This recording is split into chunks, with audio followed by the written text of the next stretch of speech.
Welcome to Center Heist Productions. Please hit the like and subscribe down below in your right hand corner. Muchly appreciate that.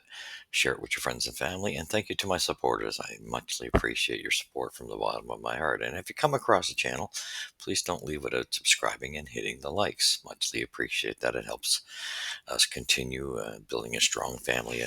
This integral Habs channel we have created, and it's been take great pride in it being a channel that focuses on uh, the topics as they fall, the factual information, not gossip. We try to divert from that at all costs, and we don't try to drag you in with clickbait. All right, let's get back into it. This is a review of last night's game. Didn't start off the way we wanted it to. Columbus ended up getting the victory in a shootout 4-3, as they had two scores in that shootout. To make the victory affirmed for them. But Montreal did. I'll give them credit. The third period was a much better period for them. However, you can't continue to play these type of games where you're not playing a full 60 minutes. We were still outplayed and outmatched. Montreal had a very difficult time with that Marchenko Olivier line, that first line. Our first line just couldn't seem to deal with them. They were outplaying us and outmuscling us. So we're going to go to the final score, period goals. Columbus gets one in the first, Montreal none. Columbus gets two in the second. Montreal finally gets on the board with a nice goal from Kapanen, set up by Mike Matheson. And then we had a beautiful goal in the third period. Montreal scores two. Josh Anderson getting a nice goal.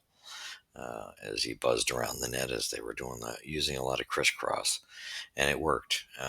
So nice goal by Anderson to backhand it into the net. And after that, we had the tying goal late in the third from our boy Hudson. And boy, you love seeing this kid grow because, um, as we know, his shot is something he has to work on. But boy, he's making that shot work as he was set up. I believe it was by Slav, and great pass. And he walks into it, closes in, moves in, and fires, and does not miss. So we get a tie game. But however, we could not capitalize. No one could capitalize in overtime. We had good chances. Um, However, we just could not come through, and we got to work on our shootouts. Man, I don't know what's going on with us. We never did this, and I'm talking about like Suzuki. He almost scored, but he's been getting burnt that way. Burned himself. He almost does one too many moves.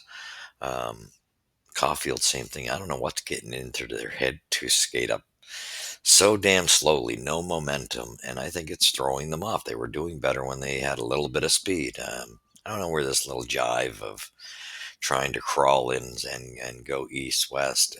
It's not working for me. They had better fortune when they were coming on with some speed and then making moves on at a faster level. So that's got to change. We're starting to lose our abilities in the shootout. So we lost 4-3 as Marchenko scored one in the, and I believe who was the other guy? Anyway, it doesn't really matter to me. And Fantilli had a goal in this game. So we had Zach Werenski and Varenko and Adam Fantilli also scoring in regulation as Marchenko scored his second goal. He had scored one in regulation as well, and they beat us 4-3. And that's Montreal's in a slide now, 4 games. So Lane Hudson had a goal and an assist. Josh Anderson had a goal, and Kapanen had a goal. And that's where our 3 Habs goals came from. Jakub Dobish had 20 saves. Didn't start off the way, and this is where I blame the coaching staff. Now that Dobish has come back, there was a couple games back where he took it hard, and it was a team loss. It wasn't just on him, but he tried to take the responsibility. He was in tears. He hasn't been the same since then. But I blame it on the coaching staff for the one simple fact: you knew they were going to come back with Monty for one. but they come back with Monty for two, and Monty's not earning. You go with the hot hand, and now that they didn't, I think they let him sit just a little too much and stew after that experience, and he's not cold. So he's almost playing. Um, they're almost both at the same level now, where he was playing much better at a much higher level, and I blame that on the coaching staff. You ride the hot hand. You don't just go, oh well, we got to get Monty going, and I know that's the thought because he's the hometown boy. Well, if Monty's not earning it, you just screwed yourself because you just screwed your hot goaltender.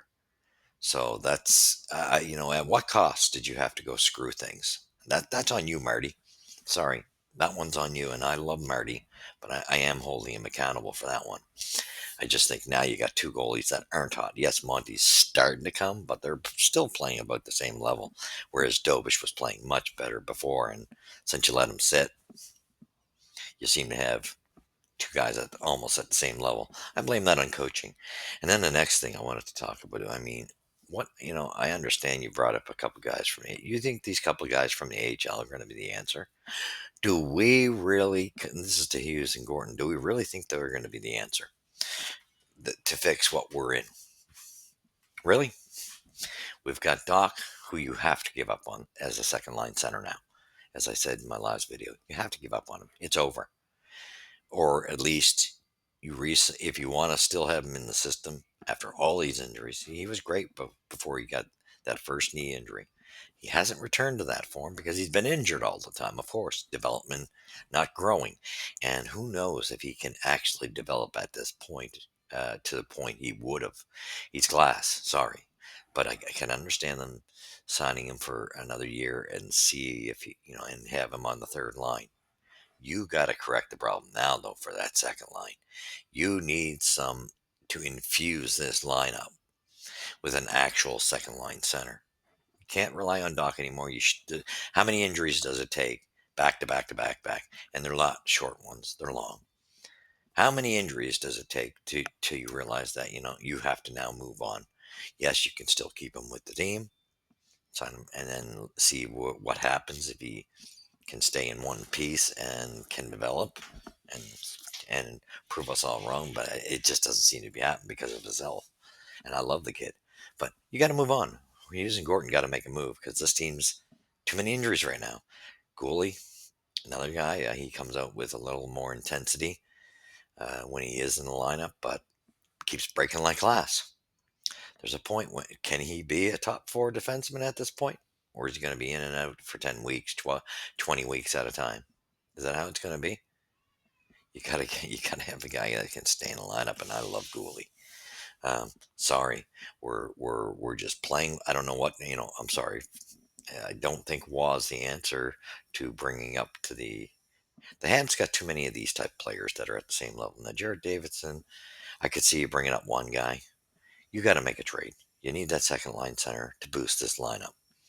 You got to remember you lost Yoel Armia and Dvorak, and you might not think they were important. They were great penalty killers, and it's we're feeling it. Our penalty killing is not to that level. We're feeling it. We don't have the same type of players. They were awesome at that, so you were going to feel that. Um, Other than that, you got a bit of change. You added some stuff, and I get it. Our talent has gone up, but then again, has it? These guys, they're only kids. They're really young, so they're not quite ready for their roles. Other than Demidov seems to be, of course, because he's a freak of nature, just like Hudson. But you got to give up. Nothing against Kapanen. I mean, I commend Kapanen for having that chemistry, but you got to bring a second line center in at some point. Even for Kapanen, it would be a help if you could even kept him on that lineup and you had an actual second line center. I think it would be tremendous help. You got to do it. You got to pull the trigger. What are you waiting for? We're on a skid, 4-game skid. What are you waiting until we lose all the ground? That's what's going to happen. It's time we make the move. And we got Washington Thursday. I don't see a good result coming. We're in trouble. If Columbus is a good team, but they're not to the point that we should have beat them. That's an alarm that sounded off. That should be a warning sign. And you better nip it in the butt before it goes farther. This should be an alert to management. You got to do something now. We need that second line center. So you've seen it. That's as far as I'm not going into all of it. You know, they outmuscled us a bit. We did play a wonderful third period, but our shootouts, they stink now. And we came very close in overtime. So it was a good fought back. At least they were in it. They got a point. But to lose to Columbus, if you're trying to make the playoffs, I am concerned now. I'm even concerned that I'm at my 4 points above last year's production for the team may be off. If they let this slide too long, they're going to lose it. Anyway, you've seen it here at Center Heights Productions. Please hit the likes and subscribe. Muchly appreciated. Thank you to my followers. Leave your comments. Keep them civil and mature. All right. And we'll catch you in the next episode in the review for Washington. Something's got to give here. I don't know what it's going to take. All right. Thanks for watching.